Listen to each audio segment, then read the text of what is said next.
Assalamualaikum warahmatullahi wabarakatuh. Nama saya Dimas Robi Yasaroni dari Ilmu Politik 2C UIN Wali Songo Semarang. Kali ini kita akan membahas mengenai sistem pemerintahan dan bentuk pemerintahan. Jadi kita di sini sistem pemerintahan itu yang akan kita bahas itu ada tiga. Yang pertama adalah sistem pemerintahan presidensial, yang kedua adalah sistem pemerintahan parlementer, yang ketiga adalah sistem pemerintahan campuran.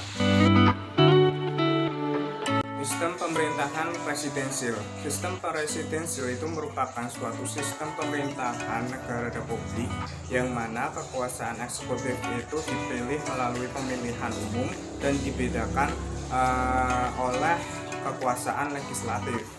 Sistem presidensial ini juga disebut dengan sistem kongresional. Dalam sistem ini, presiden itu mempunyai kedudukan posisi yang cenderung lebih kuat dan tidak dapat dikudeta kecuali jika presiden itu melakukan tindakan pelanggaran konstitusi atau tindakan kriminal lainnya. Jadi dapat dikatakan bahwa sistem pemerintahan presidensial itu merupakan suatu sistem pemerintahan di mana presiden itu mempunyai kedudukan sebagai kunci utama pengelolaan kekuasaan dalam proses pemerintahan yang berlangsung dalam suatu negara. Kemudian ada beberapa ciri-ciri dalam sistem pemerintahan presidensial. Yang pertama itu adalah kepala negara dan kepala pemerintahan dalam sistem pemerintahan yaitu presiden. Yang kedua itu adalah presiden berhak untuk menentukan dan memecat kabinet kerja dalam pemerintahan. Yang ketiga itu adalah kabinet kerja dipilih dan bertanggung jawab oleh presiden. Yang keempat itu adalah presiden tidak mempunyai tanggung jawab kepada parlemen.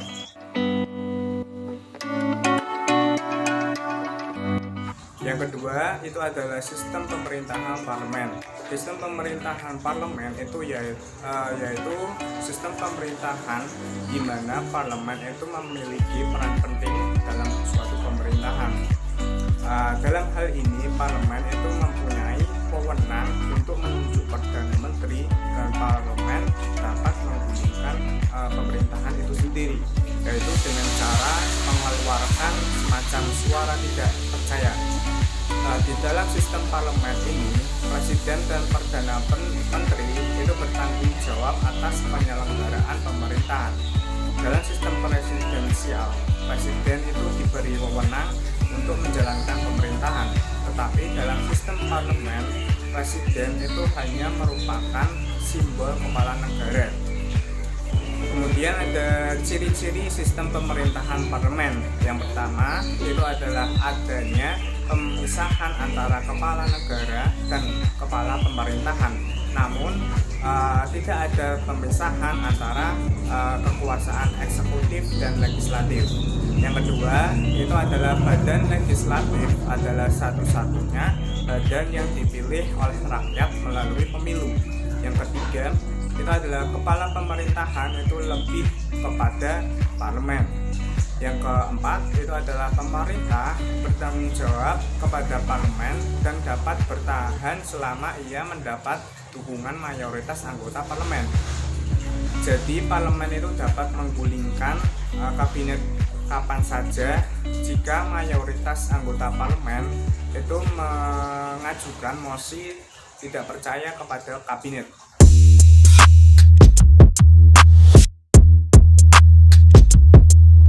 Yang ketiga itu adalah sistem pemerintahan campuran. Sistem campuran ini adalah sistem pemerintahan yang menggabungkan dua sistem pemerintahan, yaitu sistem pemerintahan presidensial dan juga sistem pemerintahan parlementer.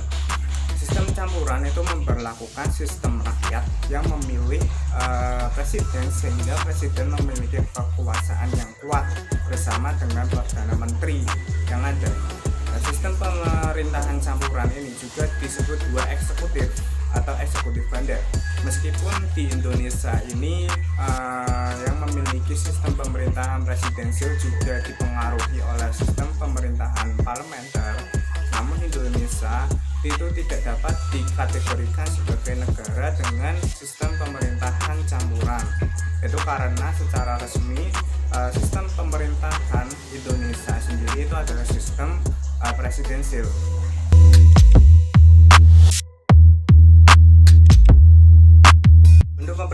Bentuk pemerintahan gitunya ini sebenarnya ada banyak bentuknya, namun kali ini kita akan membahas 7 bentuk pemerintahan saja. Yang pertama itu ada aristokrasi. Aristokrasi adalah bentuk pemerintahan yang dipimpin oleh beberapa orang yang digunakan untuk tujuan kepentingan umum. Yang kedua itu ada monarki. Monarki itu adalah pemerintahan yang dipimpin oleh satu orang sebagai raja ataupun ratu dalam suatu negara, itu sebagai pemegang kekuasaan tertinggi di dalam suatu negara. Monarki ini adalah salah satu bentuk pemerintahan tertua dalam sejarah dunia. Kemudian yang ketiga itu ada tirani. Tirani adalah bentuk pemerintahan yang dipimpin oleh satu orang, itu digunakan untuk tujuan yang sewenang-wenang. Contohnya itu ada Jerman yang dipimpin oleh Adolf Hitler. Yang keempat yaitu ada oligarki. Oligarki ini kekuasaan yang dipegang oleh beberapa orang tapi untuk kepentingan kelompoknya sendiri. Kemudian yang nomor 5 itu ada demokrasi. Demokrasi itu adalah bentuk pemerintahan dari rakyat, oleh rakyat, dan untuk rakyat. Demokrasi ini itu sangat mementingkan kepentingan warganya, kepentingan rakyatnya itu sendiri. Itu karena setiap warga negara itu memiliki hak setara dalam pengambilan sebuah keputusan. Demokrasi ini itu pertama kali diperkenalkan oleh Abraham Lincoln. Yang keenam itu ada oklerasi.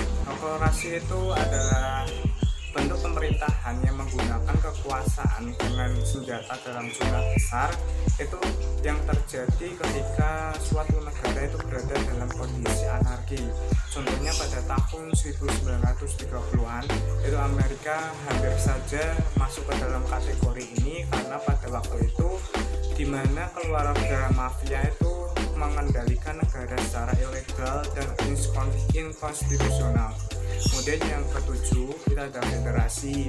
Federasi itu adalah bentuk pemerintahan itu yang membagi negaranya itu menjadi beberapa bentuk negara bagian yang saling bekerja sama dan membentuk suatu negara kesatuan. Beberapa contoh yang negara dengan menggunakan sistem federasi ini itu adalah Amerika Serikat, kemudian juga Australia, Kanada, India, dan lain-lain.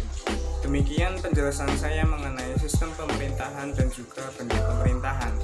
Bila ada kesalahan dalam penyampaian materi ini, mohon untuk dijelaskan atau benarkan. Wassalamualaikum warahmatullahi wabarakatuh.